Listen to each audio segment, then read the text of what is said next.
Selamat datang di cerita penuh misteri dan kengerian. Bayangkan seseorang yang rela melakukan apa saja demi kekayaan, termasuk mengorbankan orang-orang terdekatnya sendiri. Pesugihan tuyul bukan sekadar mitos, tapi nyata ada di sekitar kita.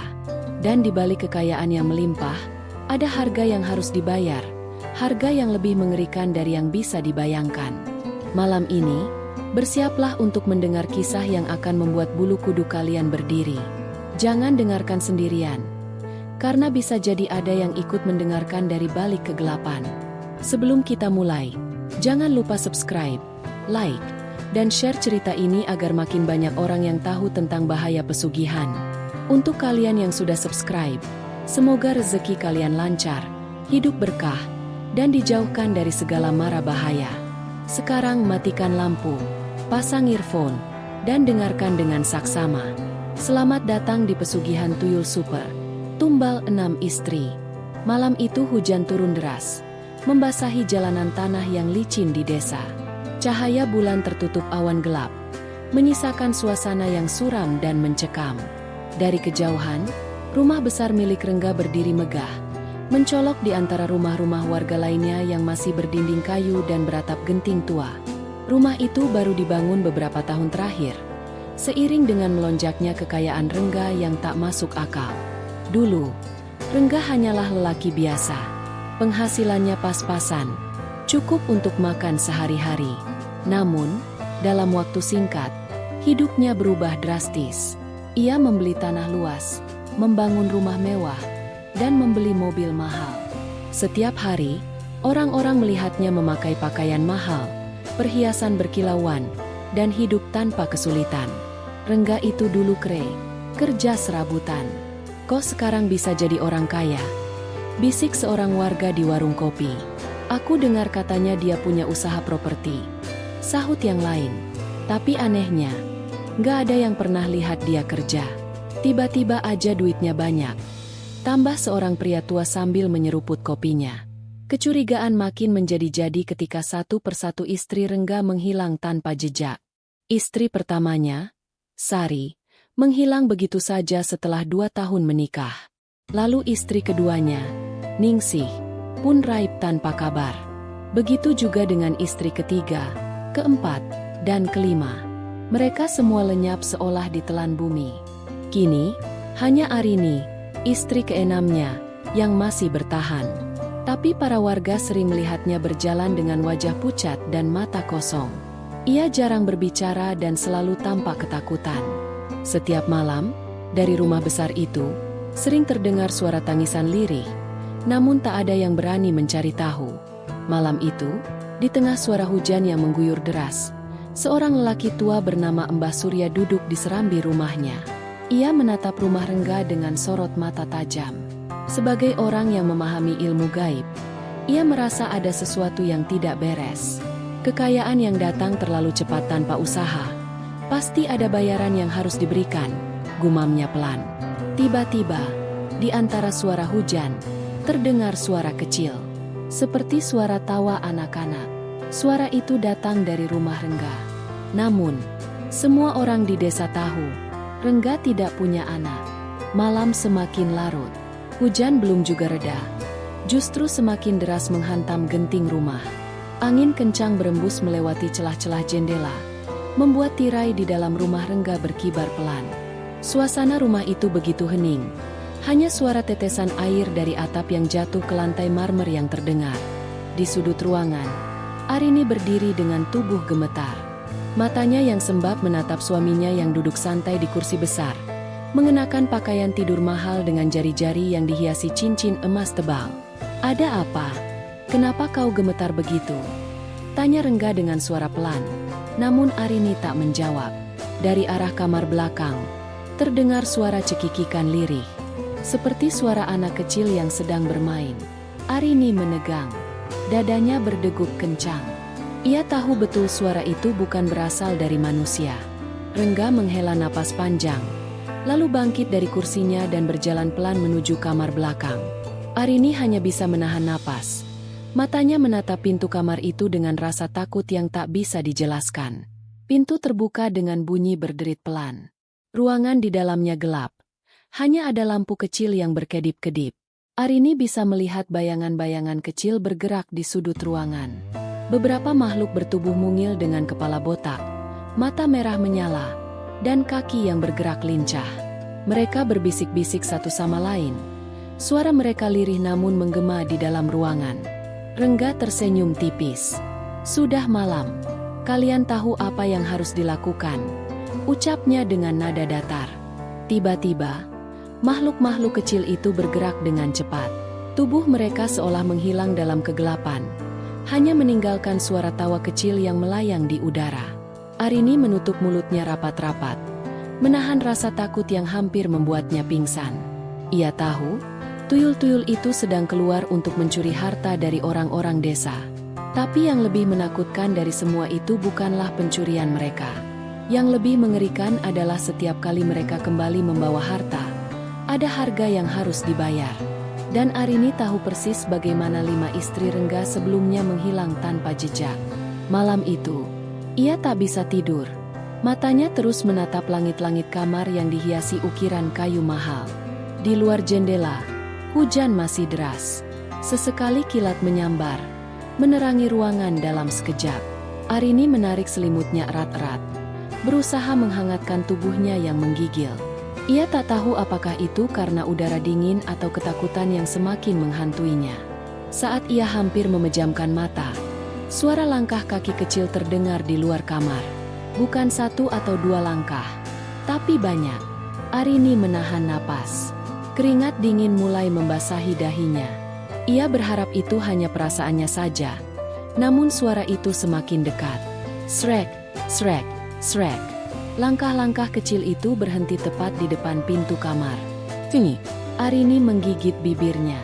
Ia ingin bersembunyi, tapi tubuhnya terlalu kaku untuk bergerak. Detik demi detik berlalu, tapi tak ada suara apapun. Lalu, dengan perlahan, pintu kamar itu bergerak sendiri.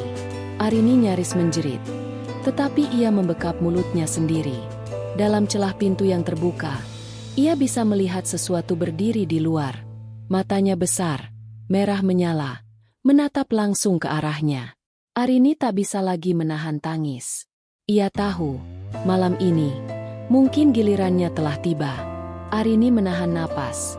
Tubuhnya kaku di balik selimut. Matanya masih terpaku pada celah pintu yang terbuka sedikit. Sosok kecil itu masih berdiri di sana, menatapnya tanpa berkedip. Matanya merah menyala seperti bara api. Tubuhnya mungil dengan kulit pucat yang nyaris transparan. Hujan di luar semakin deras. Suara gemuruh petir menggelegar di langit. Dalam sekejap, kilat menyambar dan menerangi seluruh ruangan. Dalam cahaya itu, Arini melihat lebih jelas. Ternyata bukan hanya satu, ada lebih banyak. Beberapa makhluk kecil lainnya berdiri di balik sosok pertama. Jumlahnya tak bisa ia hitung dengan pasti, tapi mereka semua memiliki tatapan yang sama, kosong, namun seolah lapar akan sesuatu. Arini ingin berteriak, ingin lari, tapi tubuhnya membatu. Tiba-tiba, salah satu dari mereka bergerak. Makhluk itu melangkah masuk ke dalam kamar. Kakinya tak mengeluarkan suara sedikit pun saat menyentuh lantai kayu. Arini menekan dirinya lebih dalam keranjang, berharap makhluk itu tidak mendekat. Namun, semakin ia ketakutan, semakin mereka tertarik padanya. Salah satu dari mereka tersenyum. Bibirnya retak seperti pecahan porselen. Suara cekikikan pelan mulai terdengar, menggema di seluruh ruangan. "Jangan takut," suara itu lirih, tetapi tajam menusuk telinga Arini. Ia tak tahan lagi. Arini langsung berlari dari tempat tidur, menerobos keluar kamar tanpa peduli apa yang ada di hadapannya. Langkahnya terseok-seok saat mencapai lorong. Tubuhnya masih gemetar hebat. Namun, belum sempat ia berlari lebih jauh, tubuhnya terhenti. Di ujung lorong, seseorang berdiri diam. Enggak, suaminya itu memandangnya dengan ekspresi datar, seolah tak terkejut melihat istrinya lari dengan wajah ketakutan. Matanya menatap lurus ke arah Arini, seakan bisa membaca apa yang terjadi. "Kau melihat mereka, bukan?" Suara Rengga terdengar dingin. Arini tidak menjawab. Napasnya memburu, wajahnya basah oleh keringat. Kau harus terbiasa, lanjut Rengga. Suaranya tetap tenang, tanpa emosi. Mereka bagian dari hidup kita sekarang. Arini menatap suaminya dengan mata membelalak. Hatinya mencelos. Seakan ada sesuatu yang menegaskan kecurigaannya selama ini. Kau sengaja melakukan ini. Suaranya gemetar. Rengga menghela napas panjang, lalu melangkah mendekatinya perlahan. Kau pikir dari mana semua kekayaan ini berasal? Ujarnya sambil tersenyum tipis. Arini ingin mundur, tapi dinding dingin di belakangnya membuatnya terjebak. Semua istri sebelum kamu, mereka juga mengalami hal yang sama, lanjut Rengga. Mereka ketakutan, mencoba melawan, tapi pada akhirnya mereka menghilang. Arini menahan tangis. Ia sudah tahu kemana arah pembicaraan ini. Kau mengorbankan mereka. Rengga tidak langsung menjawab. Ia hanya menatap Arini dengan mata yang kini terlihat lebih gelap. Mereka memberi jalan bagi kekayaan ini untuk terus mengalir, katanya pelan, tapi menusuk seperti belati. Arini mulai terisak. Ia sudah menduga sesuatu yang buruk, tapi mendengar langsung dari mulut suaminya membuat semuanya terasa lebih nyata, lebih mengerikan. Kini giliranmu, Arini, bisik Rengga. Saat itu juga, sesuatu mencengkeram pergelangan kaki Arini. Ia menjerit kaget, menunduk, dan melihat tangan-tangan mungil pucat mencengkeram kulitnya dengan erat. Makhluk-makhluk itu menariknya ke belakang, ke dalam kegelapan lorong. Arini berteriak sekuat tenaga, tapi suara petir menelan jeritannya. Rengga hanya berdiri di tempatnya, tersenyum kecil. Ia sudah terbiasa melihat ini terjadi. Arini menjerit sekuat tenaga. Tubuhnya terseret ke dalam lorong gelap. Tangan-tangan mungil itu mencengkeram kakinya erat, dingin seperti es, menariknya semakin dalam. Ia meronta, mencakar lantai, mencoba bertahan, tetapi kekuatannya tak sebanding dengan makhluk-makhluk itu. Rengga hanya berdiri di ujung lorong, menatapnya tanpa ekspresi. Jangan sia-siakan perlawananmu, Arini. Suaranya terdengar tenang, hampir tanpa emosi. Mereka hanya mengambil apa yang seharusnya menjadi hak mereka. Arini menggigit bibirnya. Matanya dipenuhi air mata. Ia tahu ini bukan pertama kalinya hal ini terjadi. 5 istri sebelumnya, semuanya menghilang. Dan sekarang, ia adalah yang keenam. Tiba-tiba, Arini berhasil mengangkat satu kakinya dan menendang salah satu makhluk itu. Tuyul bertubuh mungil itu terpental, mengeluarkan suara melengking tinggi seperti anak kecil yang menangis. Sesaat, genggaman mereka melemah. Melihat celah itu, Arini bangkit dengan sekuat tenaga, lalu berlari menuju pintu depan. Tubuhnya masih gemetar, napasnya tersengal-sengal, tetapi ketakutannya jauh lebih besar daripada rasa lelah. Ia tak peduli bahwa hujan masih mengguyur deras di luar, tak peduli dengan gaun tidurnya yang basah kuyup oleh keringat dan air mata. Yang ia tahu, ia harus keluar dari rumah itu sebelum terlambat. Tapi ketika tangannya hampir meraih gagang pintu, sebuah tangan besar mencengkeram pergelangan tangannya. Enggak, genggamannya kuat. Jemarinya yang dihiasi cincin emas mencengkeram kulit Arini begitu erat hingga sakit. Kau pikir bisa lari dari ini? Suara Rengga kini lebih dingin, penuh nada ancaman. Arini menatapnya dengan wajah ketakutan. Aku tidak mau berakhir seperti mereka. Aku bukan tumbalmu. Rengga menarik napas dalam. Kau pikir aku juga menginginkan ini? Katanya, masih mencengkeram erat tangannya. Ini adalah harga yang harus dibayar. Kekayaan ini tidak datang dengan cuma-cuma. Arini mencoba melepaskan diri, tetapi cengkeraman Rengga terlalu kuat. Setiap beberapa tahun, ada pengorbanan yang harus diberikan. Lanjut Rengga, suaranya semakin rendah. Tanpa tumbal, kekayaan ini akan lenyap, dan aku akan kembali ke kehidupan miskin yang menyedihkan. Arini meronta, air matanya bercampur dengan air hujan yang merembes dari atap. Lalu kenapa aku? Kenapa harus aku? Rengga mendekatkan wajahnya, berbisik tepat di telinga Arini. Karena kau sudah jadi bagian dari perjanjianku. Mata Arini membelalak. Di detik itu, ia sadar. Sejak awal ia menikah dengan Rengga, Ia sudah ditakdirkan untuk menghilang seperti istri-istri sebelumnya. Rengga menariknya dengan paksa, menyeretnya kembali ke dalam rumah.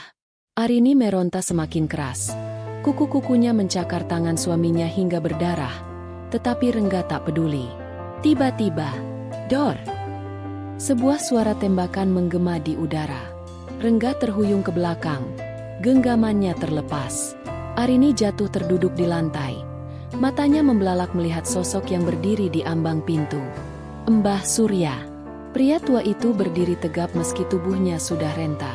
Di tangannya, sebuah senapan tua masih mengepulkan asap. Matanya tajam menatap Rengga yang kini terkapar di lantai. Darah mengalir dari bahunya. Tidak ada kekayaan yang datang tanpa harga. Rengga. Suara Mbah Surya bergetar, tetapi penuh ketegasan.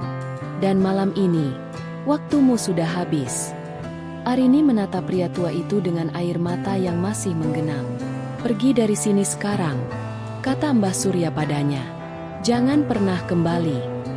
Arini tak butuh waktu lama untuk berpikir. Dengan sisa tenaga yang dimilikinya, ia bangkit dan berlari keluar rumah, meninggalkan Rengga yang masih mengerang kesakitan di lantai. Saat ia menoleh ke belakang, ia melihat sesuatu yang lebih mengerikan. Dari dalam rumah, makhluk-makhluk kecil itu mulai bermunculan. Tuyul-tuyul yang selama ini menjadi alat kekayaan Rengga kini mengelilinginya.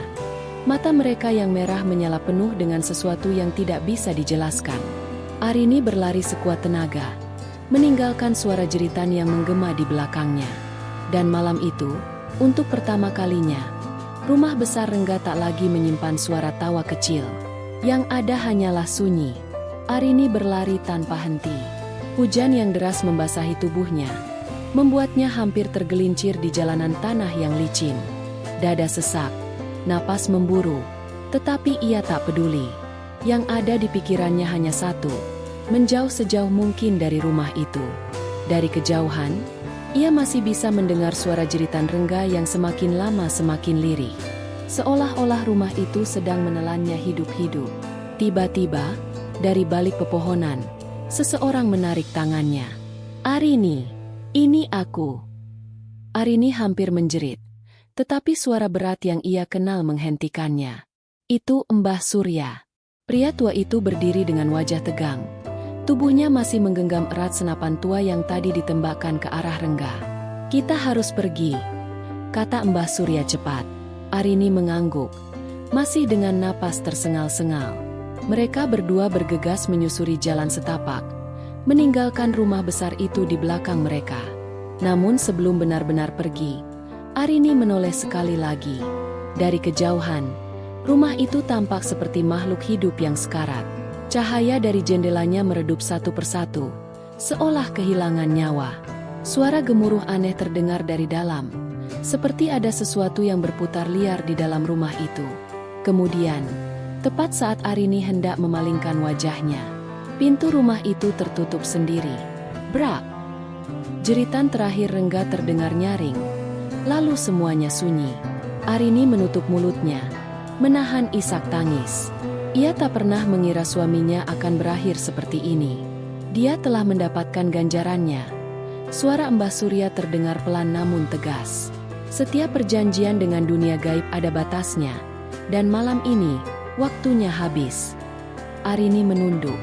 Tubuhnya masih gemetar. Apa yang akan terjadi pada rumah itu? Tanyanya dengan suara parau. Mbah Surya menghela napas panjang. Rumah itu akan tetap berdiri, tetapi tak ada lagi yang bisa menghuninya. Itu sudah menjadi milik mereka sekarang. Arini menggigit bibirnya. Ia tahu siapa yang dimaksud oleh Mbah Surya. Makhluk-makhluk kecil dengan mata merah menyala yang selama ini membantu Rengga mendapatkan kekayaannya. Bagaimana dengan yang lain? Tanyanya lagi. Orang-orang yang dulu hilang. Istri-istri Rengga.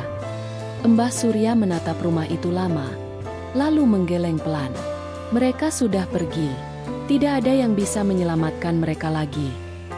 Air mata mengalir di pipi Arini. Ia merasa beruntung masih bisa selamat, tetapi di sisi lain, ia merasa ngeri membayangkan nasib para perempuan sebelum dirinya. Setelah beberapa saat berdiri dalam diam, Mbah Surya menyentuh bahu Arini pelan. Ayo, Kita harus pergi sebelum fajar tiba. Arini mengangguk lemah. Dengan langkah gontai, ia mengikuti Mbah Surya, meninggalkan rumah besar yang kini tak lagi memiliki tuan. Dan di balik jendela yang gelap, sepasang mata merah masih mengawasi kepergian mereka. Rumah itu mungkin telah kehilangan pemiliknya, tapi penghuninya masih ada di sana. Arini tidak tahu sudah berapa lama ia berjalan di bawah hujan bersama Mbah Surya. Langit masih gelap, tetapi hujan perlahan mulai mereda. Jalanan tanah yang mereka lalui berubah menjadi lumpur, membuat langkah mereka semakin berat. Sesekali, Arini menoleh ke belakang, memastikan rumah itu benar-benar tertinggal jauh. Namun, perasaan aneh masih menyelimutinya. Ada sesuatu yang mengganjal di dadanya, seakan ada sepasang mata yang masih mengawasi mereka dalam kegelapan. Mbah Surya tiba-tiba berhenti. Arini yang melamun hampir menabraknya. "Kenapa, Mbah?" tanyanya dengan suara pelan. Takut sesuatu yang buruk akan terjadi. Pria tua itu tidak langsung menjawab. Ia hanya menatap lurus ke depan, ke jalan setapak yang tampak berkabut. "Lihat baik-baik," bisiknya. Arini mengerutkan dahi, mencoba menerawang melalui kabut yang mulai menyelimuti jalanan. Seketika, bulu kuduknya meremang. Di antara kabut itu, ada bayangan-bayangan kecil yang bergerak. Tidak jelas berapa jumlahnya, tetapi mereka bergerak dengan cepat, seakan berlari mondar-mandir di antara pepohonan. Arini menelan ludah. "Mereka masih mengikuti kita," suaranya bergetar. Mbah Surya mengangguk pelan. "Tuyul-tuyul itu kehilangan tuannya, tapi mereka tidak akan membiarkanmu pergi begitu saja." Jantung Arini berdetak lebih cepat. Ia tahu makhluk-makhluk itu adalah alasan kekayaan Rengga. Mereka menghisap energi dari tumbal yang diberikan. Dan sekarang, setelah Rengga lenyap, mereka mencari pengganti. "Kita harus cepat," kata Mbah Surya, lalu menarik tangan Arini untuk berlari. Namun, baru beberapa langkah, cekikikan pelan terdengar dari dalam kabut. Arini membeku. Suara itu, suara yang sama seperti yang ia dengar di dalam rumah Rengga. Cekikikan itu semakin lama semakin keras. Tiba-tiba, sesuatu melintas cepat di depan mereka. Sekilas, Arini melihat sesosok tuyul berdiri tak jauh dari tempat mereka berpijak. Matanya yang merah menatapnya dengan tajam, mulutnya menyeringai lebar, menunjukkan gigi-giginya yang kecil dan tajam. "SSSST." Tuyul itu berbisik pelan. "Jangan lari. Ikut kami." Arini mundur selangkah. Tubuhnya gemetar hebat. "Mbah, kita harus apa?" bisiknya ketakutan. Mbah Surya tidak menjawab. Sebagai gantinya, ia merogoh saku bajunya dan mengeluarkan sebuah kantong kecil dari kain kuning yang tampak usang. Dengan cepat, ia mencabut tali pengikat kantong itu dan melemparkannya ke tanah. Bus! Asap putih langsung membumbung tinggi, menyebar ke udara. Bau menyengat menyeruak, membuat Arini hampir terbatuk. Tuyul-tuyul yang tadi mendekat langsung menjerit kesakitan. Tubuh mereka bergetar hebat sebelum akhirnya menghilang ke dalam kabut. Mbah Surya menarik tangan Arini. "Sekarang!" Tanpa berpikir panjang, Arini berlari mengikuti langkah pria tua itu. Kabut masih pekat, tetapi suara tuyul-tuyul itu semakin menjauh. Namun, di dalam benaknya, Arini tahu, mereka belum benar-benar pergi. Mereka hanya menunggu. Arini terus berlari di belakang Mbah Surya. Napasnya tersengal. Kakinya nyaris tak kuat lagi melangkah di atas jalan setapak yang licin. Jantungnya masih berdegup kencang. Suara cekikikan tuyul masih terngiang di telinganya. "Kita hampir sampai," ujar Mbah Surya tanpa menoleh. Arini tak tahu kemana mereka pergi. Tetapi ia percaya pria tua itu lebih memahami situasi. Ia hanya ingin segera meninggalkan kegelapan yang terus mengintainya. Namun, saat mereka mencapai persimpangan jalan di tengah hutan, Mbah Surya tiba-tiba berhenti. "Ada apa, Mbah?" Arini bertanya dengan suara gemetar. Pria tua itu menghela napas panjang. "Ini aneh," gumamnya. Arini memandang sekitar. Jalanan di depan mereka masih diselimuti kabut. Tetapi ada sesuatu yang tidak beres. Rasanya, Mereka sudah melewati tempat ini sebelumnya. Demi Allah, kita berputar-putar, bisik Arini dengan napas tercekat. Mbah Surya meraih sejumput tanah dan menggenggamnya erat. Lalu, dengan lirih, ia merapalkan sesuatu yang terdengar seperti mantra. Beberapa detik kemudian, ia meniup tanah itu ke udara. Tanah yang melayang tiba-tiba berbalik arah dan jatuh kembali ke kaki mereka.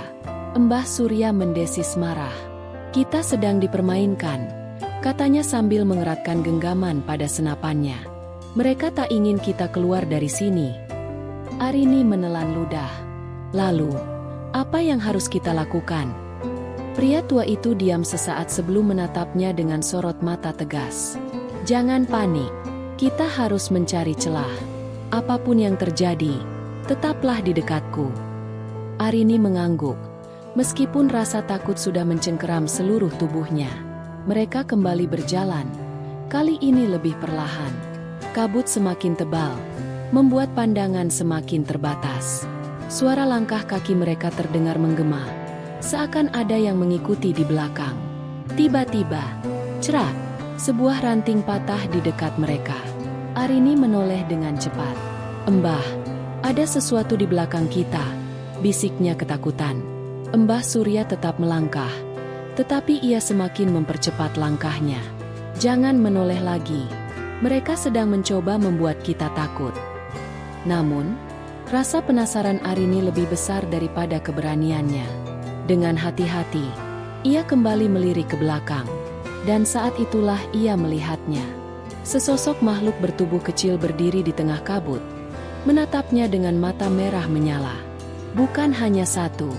Di baliknya, puluhan pasang mata lain mulai bermunculan. Tuyul-tuyul itu berdiri diam, seakan menunggu sesuatu. Arini menahan napas. Tubuhnya nyaris tak bisa bergerak. Lalu, makhluk yang berdiri paling depan tersenyum. "Tuan kami sudah tiada," bisiknya dengan suara yang terdengar seperti ratusan anak berbicara bersamaan. "Kau yang harus menggantikannya." Arini merasakan tubuhnya melemas. Mbah Surya segera menarik tangannya. "Lari!" Tanpa pikir panjang, Arini mengikuti langkah pria tua itu, berlari secepat mungkin. Tuyul-tuyul itu menjerit nyaring, lalu mulai mengejar. Arini bisa mendengar suara langkah kecil mereka berlari di belakangnya. Semakin cepat, semakin mendekat. "Lurus! Ikuti aku!" seru Mbah Surya. Namun, sebelum mereka bisa keluar dari kabut, tiba-tiba, sebuah tangan kecil mencengkeram pergelangan kaki Arini. Ia tersandung dan terjatuh ke tanah, menjerit sekuat tenaga. Di belakangnya, tuyul-tuyul itu sudah semakin dekat. Arini menjerit sekuat tenaga saat tangan kecil itu mencengkeram pergelangan kakinya dengan kuat. Tubuhnya terseret ke belakang, mendekati kerumunan tuyul-tuyul bermata merah yang terus menyeringai. "Mbah, tolong!" Mbah Surya berbalik dengan cepat. Tanpa ragu, ia merogoh sesuatu dari dalam sakunya, seikat daun sirih yang sudah dikeringkan. Dengan sigap, ia melempar daun itu ke arah tuyul yang mencengkeram kaki Arini. Cerak! Tuyul itu menjerit keras. Tangannya terbakar seperti tersiram air panas. Seketika ia melepaskan cengkeramannya dan mundur ketakutan. Mbah Surya tak menyia-nyiakan kesempatan. Ia menarik Arini dengan kuat, membantunya berdiri. "Ayo, kita harus keluar dari sini sebelum mereka menyegel jalan." Dengan sisa tenaga, Arini kembali berlari. Hatinya masih dipenuhi ketakutan saat ia melihat bayangan tuyul-tuyul itu semakin banyak, muncul dari balik pepohonan. Suara cekikikan mereka berubah menjadi erangan marah. "Kalian tak bisa lari." Suara mereka bergema, berlapis-lapis, seolah berasal dari segala arah. "Tumbal harus digantikan." Arini menggigit bibirnya. "Mbah, mereka bicara soal tumbal. Apakah maksudnya aku?" Mbah Surya tetap berlari tanpa menoleh. "Bukan hanya kau. Rengga sudah memberikan banyak nyawa untuk mereka. Jika perjanjiannya terputus, mereka akan mencari pengganti." Arini tersentak. "Jadi semua istri Rengga yang menghilang?" Mbah Surya mengangguk. "Ya, mereka semua adalah tumbal untuk kekayaannya." Darah Arini berdesir. Ternyata, semua perempuan yang dinikahi Rengga bukan sekadar istri. Mereka adalah korban yang secara perlahan dihisap oleh tuyul-tuyul itu. Dan kini, setelah Rengga lenyap, para makhluk itu menuntut nyawa pengganti. Tiba-tiba, sebuah suara terdengar dari balik pepohonan. Arini. Langkah Arini terhenti seketika. Suara itu, ia mengenalnya. Dengan napas tersengal, ia menoleh ke arah suara tersebut. Di antara kabut tipis, berdiri sesosok tubuh yang sangat ia kenal. Enggak, Arini tercekat. Wajah pria itu tampak pucat. Matanya kosong. Pakaiannya masih sama seperti terakhir kali ia lihat sebelum lenyap di dalam rumah. Namun ada sesuatu yang janggal. Kakinya tidak menyentuh tanah. Arini. Rengga memanggilnya lagi. Kali ini lebih lirih, seakan memohon. Jangan pergi. Arini merasa dadanya sesak. Walaupun ia membenci Rengga, melihatnya dalam keadaan seperti ini tetap membuat hatinya sakit. Mbah Surya langsung berdiri di depan Arini, mengangkat tangannya seperti perisai. Itu bukan Rengga. Itu hanya bayangan yang mereka ciptakan untuk menipumu. Arini menggigit bibirnya, tetapi hatinya masih ragu. Arini, kau istriku. Rengga terisak. Jangan tinggalkan aku sendiri di sini. Aku takut. Arini menatap wajah suaminya. Ia mengenali tatapan itu. Tatapan seseorang yang sedang putus asa, yang merindukan pertolongan. Namun, tiba-tiba, sekilas, Arini melihat sesuatu yang mengerikan. Di belakang Rengga, puluhan tuyul bertumpuk-tumpuk seperti bayangan gelap, merayap di tubuhnya, membeli tangannya, merangkak di punggungnya. Wajah Rengga berubah sesaat. Matanya yang awalnya terlihat sendu tiba-tiba menyeringai. Lidahnya menjulur panjang seperti ular. Arini menjerit. Itu bukan Rengga. Mbah Surya tak membuang waktu. Ia meraih segenggam garam dari kantong bajunya, lalu melemparkannya ke arah sosok Rengga. Sosok itu menjerit kesakitan. Wajahnya mencair seperti lilin yang terkena api, dan dalam hitungan detik, tubuhnya menghilang dalam kabut. Namun sebelum benar-benar lenyap, suara itu kembali terdengar, berbisik pelan. Kami akan kembali. Mbah Surya menarik napas panjang. Ayo cepat. Sebelum mereka muncul lagi. Arini mengangguk dengan wajah pucat. Ia tahu, kejadian malam ini belum benar-benar berakhir. Tapi satu hal yang pasti, ia tidak akan pernah kembali ke rumah itu lagi. Mbah Surya dan Arini terus berlari, menyusuri jalan setapak yang semakin lama semakin menyempit. Pepohonan di sekeliling mereka terasa lebih gelap, seakan ingin menelan siapapun yang berani melewatinya. Hati Arini berdegup kencang. Ketakutan masih mencengkeram pikirannya. Langkah mereka terhenti saat melihat sesuatu di depan. Sebuah gerbang tua berdiri di tengah hutan. Tingginya hampir 3 meter. Terbuat dari kayu lapuk yang dipenuhi ukiran-ukiran aneh. Arini menelan ludah. Gerbang apa ini, Mbah? Mbah Surya mendekat, mengelus permukaan kayu yang kasar. Inilah batas antara dunia kita dan dunia mereka. Arini mengerutkan dahi. Dunia siapa? Pria tua itu menoleh padanya. Matanya tajam. Para pemuja pesugihan. Arini merasakan hawa dingin menjalari punggungnya. Sekarang semuanya masuk akal. Rumah Rengga bukan sekadar tempat tinggal biasa. Itu adalah gerbang menuju dunia yang lebih gelap. Dunia tempat para makhluk gaib menuntut tumbal untuk kekayaan. Mbah Surya menghela napas berat. Kalau kita berhasil melewati gerbang ini, mereka tak akan bisa menyentuh kita lagi. Namun, sebelum mereka bisa bergerak, terdengar suara langkah kecil berlarian di belakang mereka. Arini membalikkan badan dan terkejut melihat apa yang ada di hadapannya. Puluhan tuyul kini berdiri diam, mengelilingi mereka. Mata mereka merah membara, ekspresi wajahnya penuh kebencian. Tak ada lagi senyuman licik atau cekikikan. Kini mereka hanya memancarkan satu hal, kemarahan. Salah satu tuyul, yang tampak lebih besar dari yang lain, melangkah maju. Ia berbicara dengan suara berlapis-lapis, lebih mengerikan dari sebelumnya. Kami tak akan membiarkan kalian pergi. Arini mundur selangkah. Kakinya gemetar. Embah. Suaranya hampir tak terdengar. Mbah Surya merogoh kantong bajunya. Tetapi sebelum sempat mengambil sesuatu, tuyul itu melanjutkan. Perjanjian belum selesai. Tumbal harus dibayar. Arini menggelengkan kepala kuat-kuat. Aku bukan tumbal. Aku tidak pernah setuju dengan perjanjian itu. Tuyul besar itu menyeringai. Tapi kau istri tuan kami. Itu sudah cukup. Arini merasa darahnya membeku. Ia ingin berteriak, tetapi lidahnya keluh. Mbah Surya segera menarik tangannya. Jangan dengarkan mereka. Kita harus melewati gerbang ini sekarang. Mereka berlari, tetapi tuyul-tuyul itu langsung bergerak cepat, berusaha menghalangi jalan. Mbah Surya tak punya pilihan lain. Dengan cepat, ia mengeluarkan segenggam tanah kuburan yang telah dicampur garam dan langsung melemparkannya ke arah mereka. Seses hahaha. Tuyul-tuyul itu menjerit kesakitan. Tubuh mereka mengepul seperti terbakar. Beberapa dari mereka berlarian mundur. Tetapi tuyul besar tetap berdiri tegak.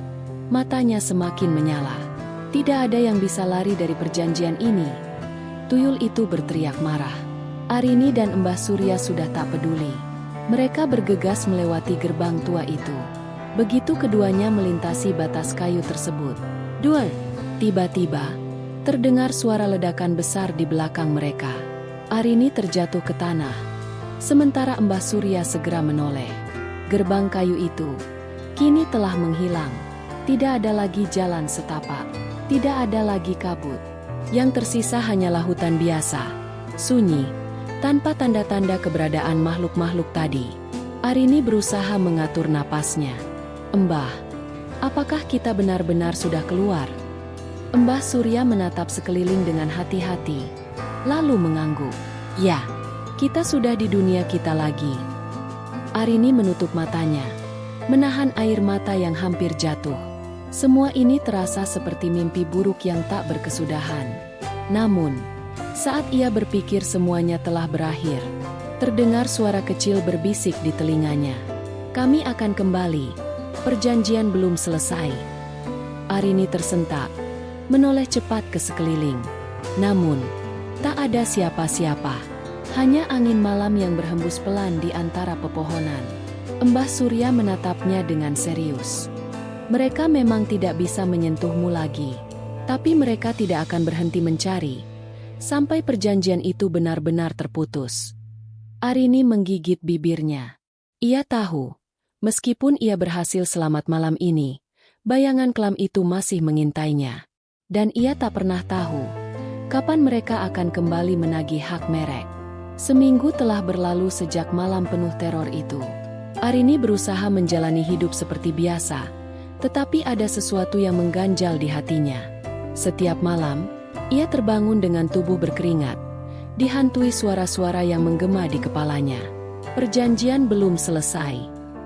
Ia mencoba meyakinkan dirinya bahwa semuanya sudah berakhir.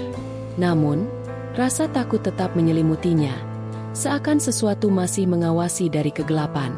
Malam itu, Arini duduk di ruang tamu rumah ibunya, menatap kosong keluar jendela.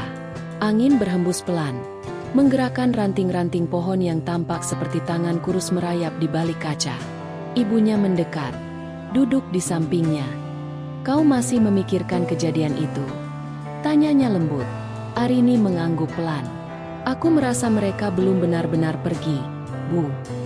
Ibunya mengelus punggungnya, berusaha menenangkan. Sudahlah, Nak, semua sudah berakhir. Kau harus mulai menjalani hidupmu lagi. Arini ingin percaya. Ia ingin melupakan semuanya. Namun, malam itu, sesuatu terjadi. Tok, tok, tok. Terdengar suara ketukan di jendela. Arini menoleh. Tubuhnya langsung menegang. Tok, tok, tok. Ketukan itu terdengar lagi. Lebih pelan, lebih teratur. Ibunya juga mendengarnya. Siapa yang bertamu selarut ini? Tanyanya bingung. Lalu bangkit untuk melihat. Namun, Arini langsung meraih tangan ibunya. Jangan buka, Bu. Bisiknya ketakutan. Ibunya terkejut melihat ekspresi putrinya yang penuh kepanikan. "Arini, ini pasti hanya orang." Tok, tok, tok. Ketukan itu terdengar lagi. Kali ini lebih keras. Arini tak bisa bernapas dengan benar. Ia tahu, ia sangat yakin, itu bukan manusia. Ibunya akhirnya memberanikan diri mengintip keluar. Namun, ia langsung mundur dengan wajah pucat pasi. "Astagfirullah. Arini, tidak ada siapa-siapa di sana." Jantung Arini berdegup kencang. Tangan dan kakinya mulai gemetar. Ia tahu ini bukan kebetulan. Dan saat ia berbalik, sesuatu membuat darahnya membeku. Di dinding, bayangan hitam kecil tampak berdiri diam. Matanya merah membara dalam kegelapan. Arini menjerit. Mereka belum pergi. Mereka masih menagih janjinya. Arini menggigil ketakutan. Ibunya terus membaca doa. Sementara bayangan hitam itu masih ada di dinding, menatap mereka dengan mata merah menyala. Tiba-tiba, lampu di rumah berkedip-kedip, lalu padam seketika. Rumah mereka tenggelam dalam kegelapan. Perjanjian belum selesai. Suara berbisik itu terdengar jelas di telinga Arini. Ia merasakan udara di sekitarnya semakin dingin. "Bu, kita harus keluar dari sini," bisiknya panik. Namun, sebelum mereka sempat bergerak, brak, jendela ruang tamu terbuka dengan keras. Angin malam berhembus masuk dengan suara melengking yang menyerupai jeritan. Ibunya segera menarik tangan Arini, berlari ke kamar dan mengunci pintu. Namun, mereka tahu, makhluk itu masih ada di luar sana. Arini mengambil ponselnya. Dengan tangan gemetar ia menelepon Mbah Surya. "Mbah, mereka kembali. Mereka masih menginginkanku." Suara di seberang terdengar berat. "Aku sudah menduga. Ini belum selesai. Arini, aku akan datang besok pagi. Jangan tinggalkan rumah sebelum aku tiba." Arini hanya bisa menggenggam ponselnya erat. Ia tahu malam ini akan menjadi malam yang panjang. Pagi menjelang dengan langit mendung. Arini dan ibunya nyaris tidak tidur semalaman. Hanya berdiam diri dalam kamar dengan doa yang terus terucap. Ketika matahari mulai menampakkan diri, suara ketukan di pintu depan terdengar. "Arini, bukakan pintunya." Itu suara Mbah Surya. Arini segera membuka pintu, dan di sana berdiri pria tua itu. Wajahnya serius. Ia membawa sebuah kantong kain hitam yang terlihat penuh dengan sesuatu. "Kita harus segera melakukan ritual pemutusan perjanjian ini," katanya tanpa basa-basi. Arini menelan ludah. "Bagaimana caranya, Mbah?" Mbah Surya masuk ke dalam rumah, duduk di lantai, lalu mengeluarkan isi kantongnya. Segenggam tanah kuburan, garam, dan minyak khusus yang berbau sangat menyengat. "Rengga membuat perjanjian dengan makhluk-makhluk itu, dan selama perjanjiannya belum diputus, kau masih menjadi bagian dari perjanjian tersebut." Arini menggigit bibirnya. "Lalu apa yang harus aku lakukan?" Mbah Surya menatapnya dalam-dalam. "Kita harus kembali ke rumah Rengga." Arini merasakan darahnya menghilang dari wajahnya. "Kembali ke sana?" Mbah Surya mengangguk. "Hanya di sana kita bisa memutus perjanjian ini selamanya." Arini berdiri di depan rumah yang dulu menjadi tempat tinggalnya bersama Rengga. Rumah itu masih sama, gelap, kosong, dan terasa lebih menyeramkan daripada sebelumnya. Mbah Surya mulai menaburkan garam di sekitar rumah. "Apapun yang terjadi nanti, jangan mundur dan jangan berbicara dengan mereka," pesannya. Arini mengangguk. Meski hatinya diliputi ketakutan. Mereka masuk ke dalam rumah. Langit-langit tampak lebih rendah dari biasanya. Seakan ruangan ini semakin menyempit. Di ruang tengah, Mbah Surya mulai membaca mantra sambil mengoleskan minyak di lantai. Tiba-tiba, suara cekikikan kecil terdengar di sekeliling mereka. "Kalian kembali." Arini merasakan bulu kuduknya berdiri. Ia tahu suara itu berasal dari tuyul-tuyul yang dulu menghantuinya. Tumbal belum dibayar. Tiba-tiba, bayangan hitam muncul di seluruh ruangan, bergerak cepat di dinding seperti makhluk tak berbentuk. Arini menutup matanya erat-erat, mencoba mengabaikan semua yang terjadi. Mbah Surya terus membaca doa-doanya dengan suara semakin keras. Tiba-tiba, duar, sebuah suara ledakan terdengar, dan ruangan menjadi gelap gulita. Saat Arini membuka matanya, ia melihat sesuatu yang mengerikan. Di tengah ruangan, ada sesosok tubuh yang terduduk diam. Tubuh itu perlahan-lahan mengangkat wajahnya. Itu Rengga, namun wajahnya telah berubah. Kulitnya pucat seperti mayat. Matanya hitam pekat tanpa bola mata. Ia menatap Arini dengan sorot yang kosong. Arini ingin berteriak, tapi suaranya tercekat di tenggorokannya. Arini. Suara Rengga terdengar serak dan berat. Kau seharusnya tidak kembali. Mbah Surya tidak membuang waktu. Ia menaburkan tanah kuburan ke arah sosok itu sambil mengucapkan mantra terakhir. Rengga menjerit kesakitan. Tubuhnya mulai menghilang perlahan-lahan seperti debu yang tertiup angin. Namun, sebelum benar-benar lenyap, ia berkata dengan suara pelan, "Mereka masih akan mencarimu." Lalu, ia menghilang. Arini terduduk di lantai. Tubuhnya lemas. Mbah Surya menatapnya dengan dalam. "Sudah selesai. Tapi ini peringatan bagimu, Arini. Jangan pernah bermain dengan hal-hal seperti ini lagi." Arini hanya bisa mengangguk. Air mata mengalir di pipinya. Ia tahu, hidupnya tidak akan pernah sama lagi. Beberapa bulan berlalu sejak kejadian itu. Arini mulai mencoba menjalani hidupnya kembali, meskipun kenangan buruk masih menghantuinya. Ia telah pindah ke kota lain, meninggalkan segala sesuatu yang berhubungan dengan Rengga. Rumah itu pun telah ditinggalkan. Tak ada yang berani mendekatinya lagi. Namun, suatu malam, saat Arini sedang tidur, tok, tok, tok, terdengar ketukan di jendela kamarnya. Arini terbangun dengan jantung berdebar kencang. Ia menoleh ke arah jendela. Tidak ada siapa-siapa di sana. Ia menghela napas lega, mencoba meyakinkan dirinya bahwa itu hanya angin. Namun, saat ia membalikkan badan untuk kembali tidur, ia melihatnya. Di sudut kamar, berdiri sesosok tubuh kecil dengan mata merah menyala. Arini menjerit sejadi-jadinya. Mereka tidak pernah benar-benar pergi. Setiap perbuatan ada balasannya. Kekayaan yang diperoleh dengan cara yang salah pasti akan membawa petaka. Pesugihan bukan jalan keluar, melainkan jalan menuju kehancuran. Sebagaimana firman Allah dalam Al-Quran, barang siapa mengerjakan kebajikan, maka itu adalah untuk dirinya sendiri, dan barang siapa berbuat kejahatan, maka itu akan menimpa dirinya sendiri. Kemudian kepada Tuhanmulah kamu dikembalikan. Quran Surat Al-Jasiyah 15. Cerita ini adalah fiktif, dibuat menyerupai kenyataan agar kita bisa mengambil pelajaran darinya. Jangan pernah tergoda dengan cara instan untuk kaya, karena setiap harta yang diperoleh dengan jalan yang haram pasti ada harga yang harus dibayar. Terima kasih sudah menonton dan mengikuti cerita ini sampai akhir. Jika kalian suka dengan ceritanya, jangan lupa like, komentar, dan subscribe agar kami bisa terus menghadirkan kisah-kisah menarik lainnya. Tulis pendapat kalian di kolom komentar. Apakah kalian pernah mendengar kisah serupa di sekitar kalian? Sampai jumpa di cerita berikutnya.